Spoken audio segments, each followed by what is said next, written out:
बस्ती से लेकर एलएसी तक जिस किसी ने आंख उठाई, देश की सेना ने उसका उसी की भाषा में जवाब।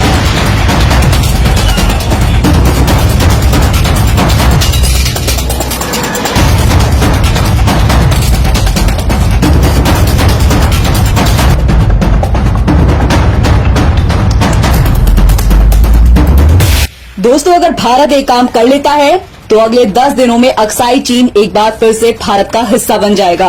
आखिर वह कौन सा काम है, बेहद विस्तार से बताएंगे, जिसके बाद आपके दिलों में भी खुशी की लहर दौड़ पड़ेगी। आज तक दुनिया का सबसे बड़ा कसाई जिसका नाम चीन है, हम ये नारा लगाते थे कि हिंदी चीनी भाई भाई। अब भाड़ में गया भाई और करनी है चीन की कुटाई। अक्साई चीन की होगी, चीन से विदाई, और फिर भारतीय सैनिक बांटेंगे मिठाई।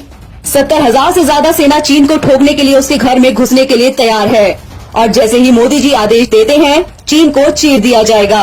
अब की बार भारत तक तमाम खतरनाक हथियारों से लैस हो चुका है, और जानकार बताते हैं कि जिस प्रकार इजराइल ने अरब देशों को मात्र 6 दिनों में हरा दिया था, अब ठीक वैसा ही भारत चीन के साथ करने वाला है, और मात्र 6 दिनों में अक्साई चीन भारत के नक्शे में शामिल हो जाएगा, और 10 दिनों के भीतर भीतर उस जमीन को हड़पने की कानूनी प्रक्रियाएं पूरी कर ली जाएंगी।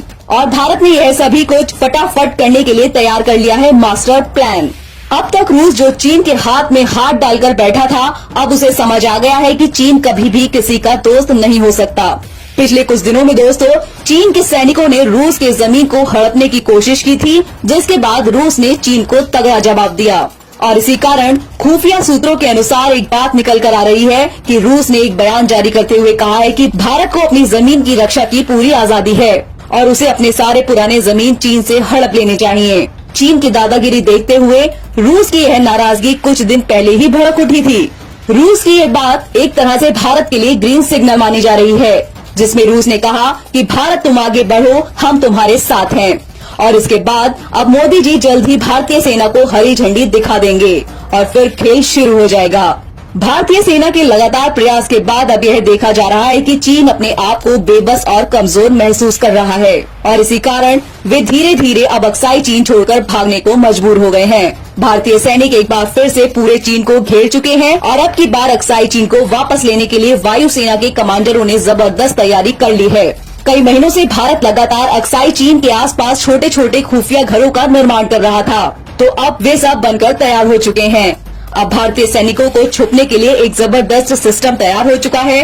दोस्तों, जब से भारतीय सैनिकों ने चीन को खदेड़ना शुरू किया है, उसके बाद से ही अब यह अंदाजा लगाया जा रहा है कि अब की बार चीन को सबक सिखाना ही पड़ेगा, और अपनी जमीन वापस लेने के लिए हर एक भारतीय पूरे तरीके से प्रतिबद्ध है।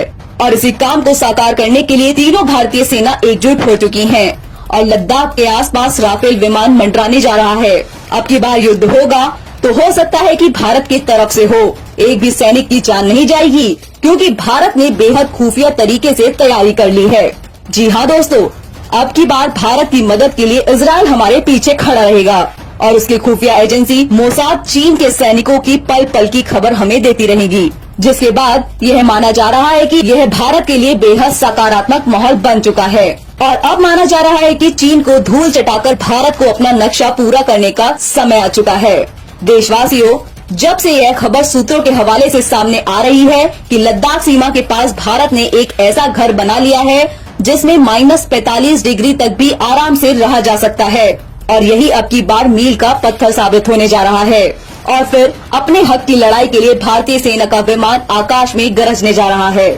जब से रूस और अमेरिका के राष्ट्रपति से मिलने की खबर आई है, उसके बाद से पूरे चीन में हड़कंप मचा हुआ है, और यह माना जा रहा है कि चीन के विस्तारवादी नीति और कोरोना आतंक के खिलाफ दुनिया की महाशक्ति अब एकजुट होनी शुरू हो गई है, और इसीलिए भारत के पास ये सुनहरा अवसर है कि वह अपना प्यारा जमीन का टुकड़ा वापस ले ले।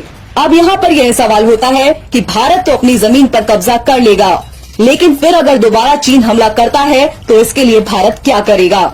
इसके लिए भारत के दोस्त रूस और इजराइल बिल्कुल हमारे दाएं और बाएं तरफ बैठे हुए हैं, और वही भारत ने अपना स्टील्थ टेक्नोलॉजी का सबसे धांसू विमान अंका भी बनाकर तैयार होने वाला है, जिसके बाद हमारी वायुसेना चीन के घर में घुसकर उसकी जमीन पर धावा बोल सकती है। चीनी सेना के साथ 1 साल से अधिक समय से जारी सैन्य गतिरोध के बीच भारतीय सेना ने बुनियादी ढांचा विकसित कर लिया है। भारतीय सेना ने अगले 5 वर्षों के लिए नियोजित कार्य को पिछले 12 महीनों में पूरा कर लिया है। सरकारी सूत्रों ने यह जानकारी दी है। वास्तविक नियंत्रण रेखा यानी LAC पर लद्दाख सेक्टर और अन्य इलाकों में बनाए गए रिहायशी ठिकानों में अब बड़ी संख्या में सैनिकों को रखा जा सकता है। इन रिहायशी स्थानों के बनने से लद्दाख के बेहद सर्द मौसम के दौरान भी सैनिक को कुशलता से काम करने और वहां पर भी तैनात रहने में मदद मिलेगी, जब तापमान 0 से 45 डिग्री नीचे चला जाता है। सूत्रों ने बताया कि नए बनाए गए रिहायशी ठिकानों में वर्तमान में सिर्फ लद्दाख सेक्टर में तैनात सैनिकों से दोगुनी संख्या में सैनिकों को समायोजित किया जा सकता है। अनुमान के मुताबिक भारत और चीन दोनों ने इस साल की शुरुआत में पैंगोंग झील क्षेत्र में अपनी सेना हटाने के बावजूद पूर्वी लद्दाख सेक्टर में एक दूसरे के सामने 50,000 से अधिक सैनिकों को तैनात किया है। सूत्रों का कहना है कि इंजीनियरिंग कोर अभी भी LAC पर बुनियादी ढांचों के निर्माण में लगी हुई है, ताकि जरूरत पड़ने पर अतिरिक्त सैन्य बल वहां से अभियान चला सकें और रह सकें। भारत LAC पर सभी सेक्टरों में सड़क ढांचे विकसित करने में जुटा है और निमुट पद दार्चा एक्सेस पर काम तेज कर दिया है, ताकि देश के सभी हिस्सों से पूरे साल लद्दाख तक सैनिकों के मूवमेंट में मदद मिल सके। रक्षा मंत्रालय भी जल्द ही BRO को नई सड़क पर कनेक्टिविटी के लिए 4.5 किलोमीटर लंबी सुरंग बनाने की अनुमति देने के प्रस्ताव को मंजूरी देने के लिए तैयार है।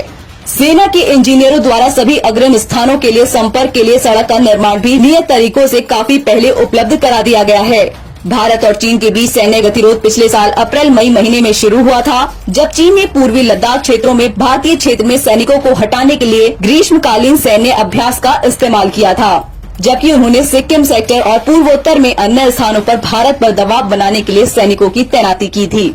तो दोस्तों, कमेंट बॉक्स में हमें बताएं कि भारत की इन तैयारियों पर आपकी क्या राय है। इसके साथ ही दोस्तों, इस चैनल को तुरंत सब्सक्राइब कर लीजिए। इसके साथ ही बेल आइकन भी दबा दें, ताकि लेटेस्ट वीडियो नोटिफिकेशन सबसे पहले आप तक पहुंच सकें। जल्द मिलते हैं एक नई लेटेस्ट वीडियो अपडेट के साथ। तब तक के लिए धन्यवाद, नमस्कार।